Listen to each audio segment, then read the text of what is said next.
Welcome to one of the largest ancient cities on earth. This is Bagan, Myanmar.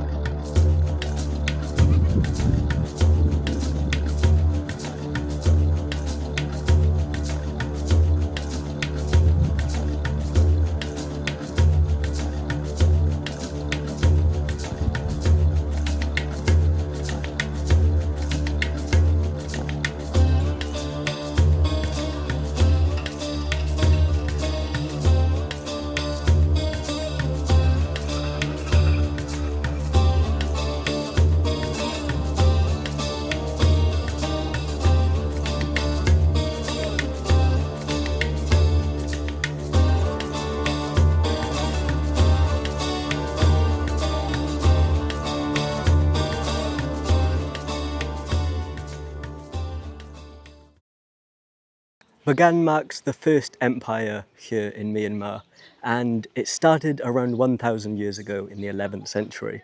And much of what we're going to see today is from that period. And they kind of dominated the country for around 2 centuries. And they even fought off, battles with Cambodia's Khmer Empire. But it came to an end after several conflicts with the Mongol Empire. So we've just come to our very first temple here in Bagan, and we have our guide here. Hello. Your name is Aung? Aung, yes. Aung. And can you tell me, so before we go in, you explained about the wall, right? So this is not sandstone. Yes, brick. Yeah, this is brick, right? Also But- original. Yeah, because there's no cement. No cement. cement. Yes, just line one brick to another. Because of original. And you said that it sticks together just from natural, Like a natural cement. Yeah, okay. Like a palm sugar, syrup, Palm honey, sugar. cotton, sticky fruit. Okay. We mix together, we cook. Yeah, and stick it together, and that's why it's very strong. Stay standing. Okay, cool. Okay, let's go inside. Wow, look at this. What did you say the name of this is again? Htilominlo. Htilominlo. Yes. Okay. So even after the earthquake, 1975 it was? Yes. After the earthquake, it's still so strong. Yeah, the body is still standing. Even another earthquake in 2016. Yeah. So many temples Still- were broken down, but the body is still standing. Only the top and corner stupa were broken down. Okay. Yeah, the people who built this clearly knew what they were doing. You can see horizontal brick, vertical, horizontal, vertical, and that's for strength. But the genius goes deeper. You can see brick, sandstone, and this again is for strength because the brick hard, sandstone stuff. So when the earthquake comes, it stays together. And if we look around, you can see some of the brick is exposed, but a lot of this is beautiful, intricate designs, beautiful kind of floral designs. And this would have been everywhere, but obviously after the earthquake, it kind of cracks and you can see the foundation more easily. Yeah, I think it's incredible that this was built way back in the 13th century, so 800 years old. And all of this around here, all of this is still original, even after an earthquake. It still stands strong. And the Buddhas that we see now, I think there's 4 inside here? Yes. 4 inside here. And they would have originally been like a cement, obviously not gold. But after... Brick and lime plaster. Lime plaster, okay. And they would have been like even though these are new ones, people place them as new. You said before in the past, they needed money, so they came and took things from the Buddha, they take the head. So these are reconstructions. Yes, Yeah. But this one, you said, is original, and it was made from wood, just floating down the river. And then you found it in Bagan, paint it gold, and now it lives here. So this could be very old. Yes. This one could be very old. So the third one, yeah, very different style, Myanmar style. The head is more circle, the shoulders, different. Oh, it's cool to see. I think I never saw a Myanmar style Buddha.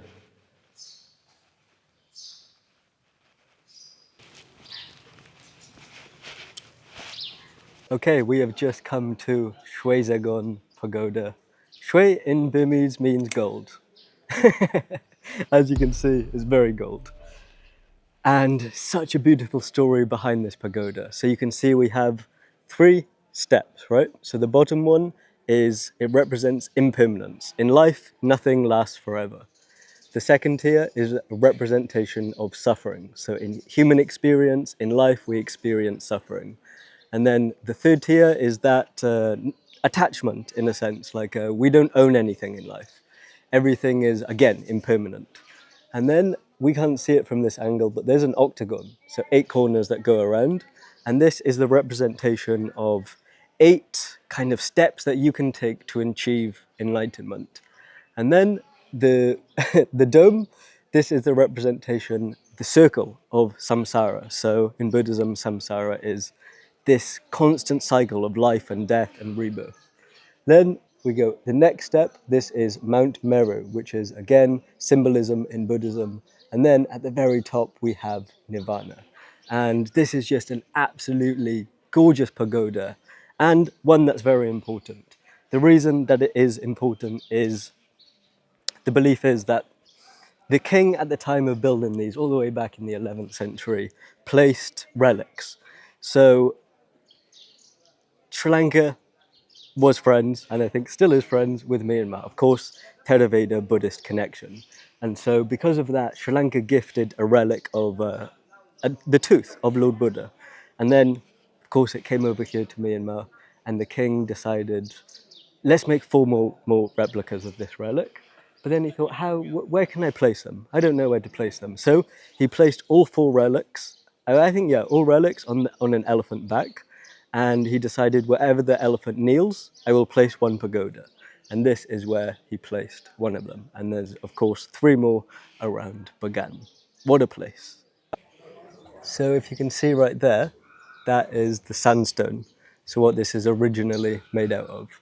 But after the 19th century, it got covered in this beautiful bright gold.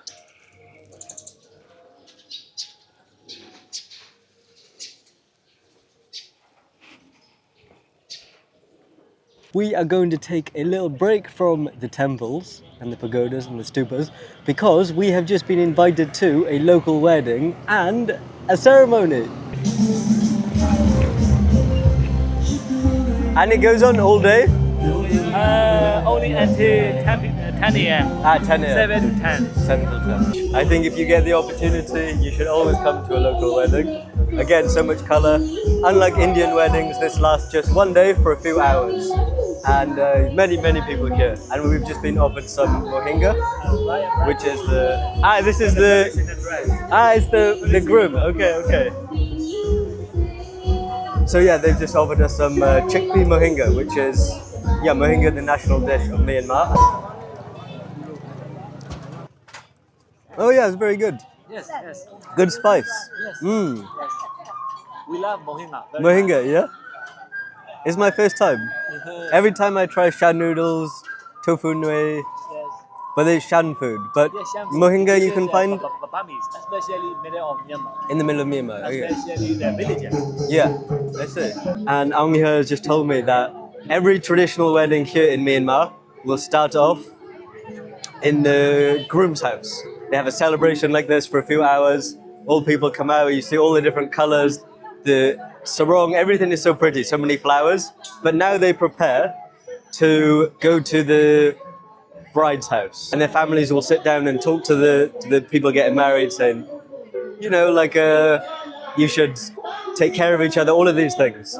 So even though in your country the tradition might be different, formalities are the same. So it's always interesting to come to a wedding, but really nice to come out here and see all the colour, all of the tradition. Yeah, very cool. So now they're all on their way to the bride's house. And they walk? Yeah, walk. Because the same village. To the same village, okay. In another village, we use car. Yeah, okay.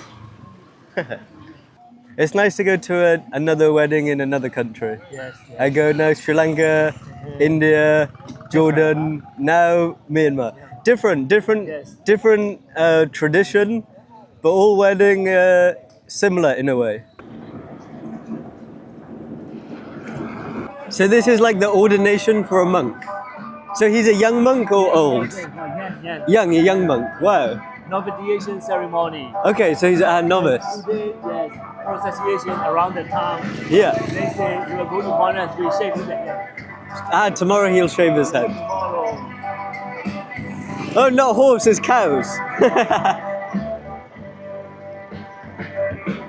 Wow, look at that.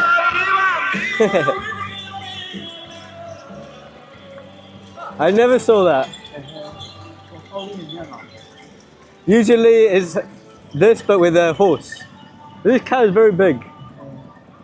The umbrellas also are so beautiful.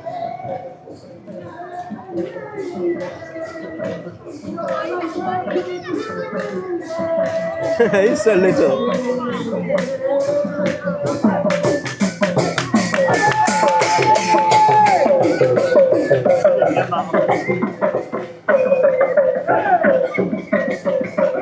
Oh yeah, elephant. Oh, the son of Jonah. Wow. Son of Jonah. So you can see the cows here are for the girls that will become nuns. The horses are for the boys that will become monks. Not forever, but you know, for a short time. So interesting. I never saw cows being used like this, but so pretty. So because it's the responsibility of the parents for their child, at least in one time, for them to become a monk, they have to save up for a long time to make this possible. Just they have it one time in their life, right? One time. What a good experience.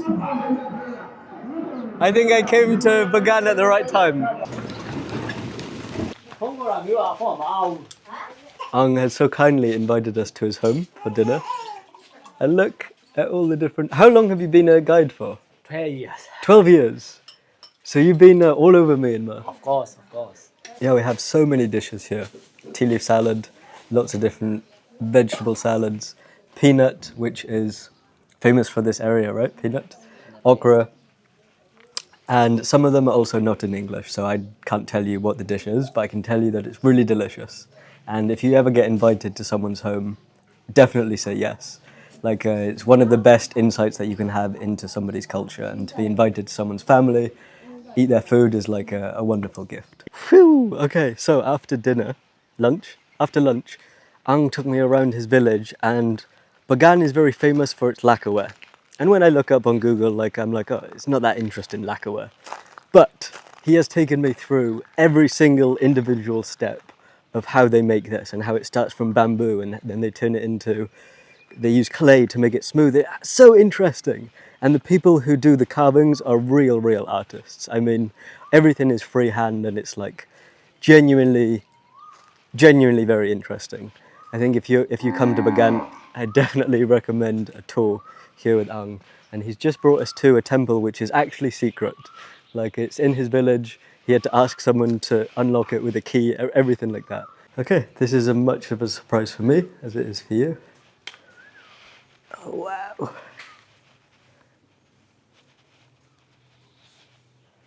So gorgeous.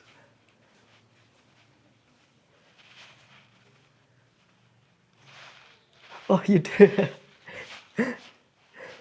They put them around everywhere. Wow. This is such a unique experience. Look how beautiful this is. I really think this place is so magical and special. This actually does go back to the 11th century, so I'm standing inside an original temple that is around 1,000 years old. The structure is original. Many of these Buddhas have been replaced and whatnot, but this was, once upon a time, there would have been monasteries around this area. And so we have perforated windows, as you can see. Not much light comes in. And because of that, this would have been used as a place for meditation. And boy, is it a good place for meditation. So peaceful in here. You can actually see there is some artwork, I think, up and along the walls. And if we walk over here, you can actually see some of the original Buddhas. So this would be the Buddha's head, original Buddha. So again, 1,000 years old. This is such an incredible and unique experience. If you are in Myanmar, if you travel to this country, if you come to the magical ancient capital of Bagan, I highly recommend to come and take a tour with Aung, because this is truly like no other experience that I've had. And we are on to the next site, and Bagan is home to over 4,800 stupas. So it really takes temple hopping to a whole other level. Okay, we've just spawned over to a brand new temple. Can just about see the top of it there. Let's go check it out. Also, so special. All the lions. Are they lions? Yeah, lion Lions? for protect the art. To protect. Protect the art. So all the temple originated like this. Yeah. You cannot see the brick. Okay. Covered with the lime plaster. Ah, the lime plaster covers it on top. Yes, originated like this. Even original color is like this. So during the earthquake in 1975, the body of the temple stays standing. Only the top, the stupa were broken down, and then the dome is hollow. We can see inside. So before we didn't know that, and then we found that over 1,000 a little golden statue inside the dome.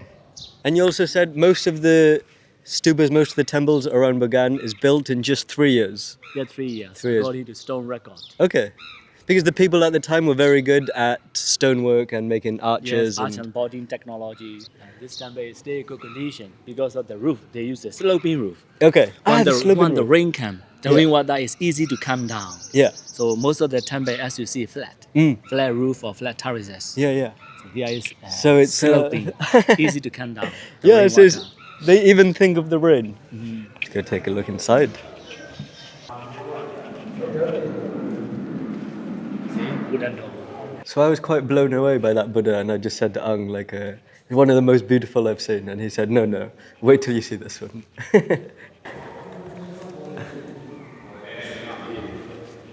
Yeah, okay, from here, just straight smile, straight mouth.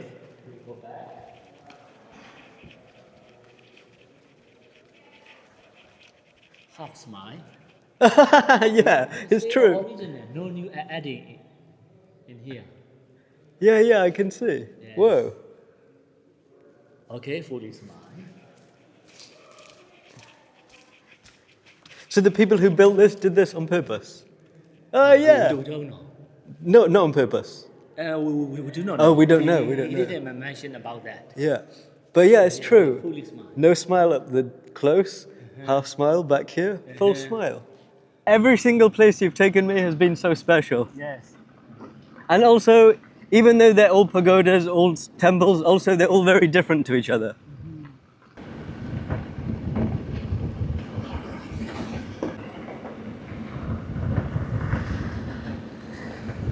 Okay, we've just come to a sunset spot that is empty. Look at that. Wow. I heard that Bagan is one of the best places for sunsets, and I've got to say, I agree.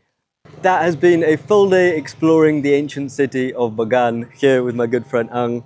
And I cannot recommend him enough, really. Gave me such a rich and deep and meaningful experience here in Bagan. Not just a history, not just the culture, but gave me an experience where he invited me to his home. He showed me so many things that I wouldn't get if I didn't require his services. I don't use a tour guide when I go to most places, but here in Bagan, if you don't, I think you're just looking at beautiful stupas, but you have no history. You have no, yeah. So I'll leave his contact details in the description. Like I said, I highly recommend you to contact him. Not only does he do tours in Bagan, but around the whole of Myanmar. So I do hope you have enjoyed this day exploring with us, and thank you so much for watching as always, and I will catch you in the next one.